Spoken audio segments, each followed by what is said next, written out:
అందుకోసం మీకు ఇవాళ మంచి స్మూతీ ఇడ్లీ అనేది చూపిస్తున్నాను. ఇడ్లీ పిండి నైట్ అయితే పెట్టుకున్నాము. ఇప్పుడు దాంట్లో పెట్టుకుందాం.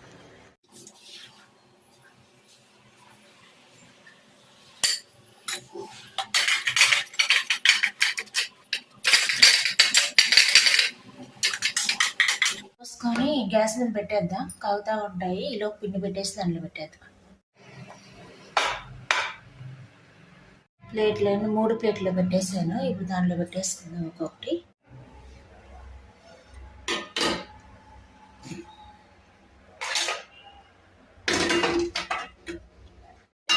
హైలోని ఒక 10 మినిట్స్ ఉంచి తర్వాత సిమ్లో పెట్టేద్దాం.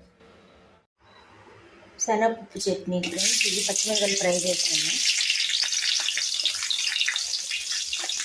అందరికి వెల్లుల్లి రొట్టెలు ఫ్రై అయిపోయినాయి. ఇవి మిక్సీలో తీసుకున్నాం.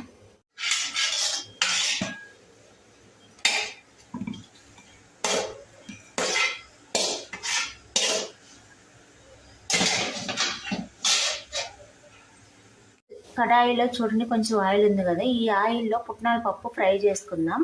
మంట మీద కాకుండా గ్యాస్ బంద్ చేసి ఫ్రై చేయాలి. బాగుంది. మంట అయితే పెట్టలేదు చూడండి, నేను మంట పెట్టాను అనుకోలేదు.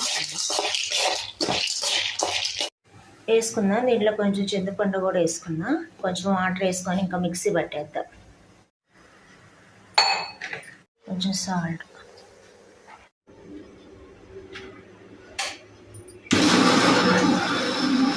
తాలింపు అయితే పెట్టుకున్నాను.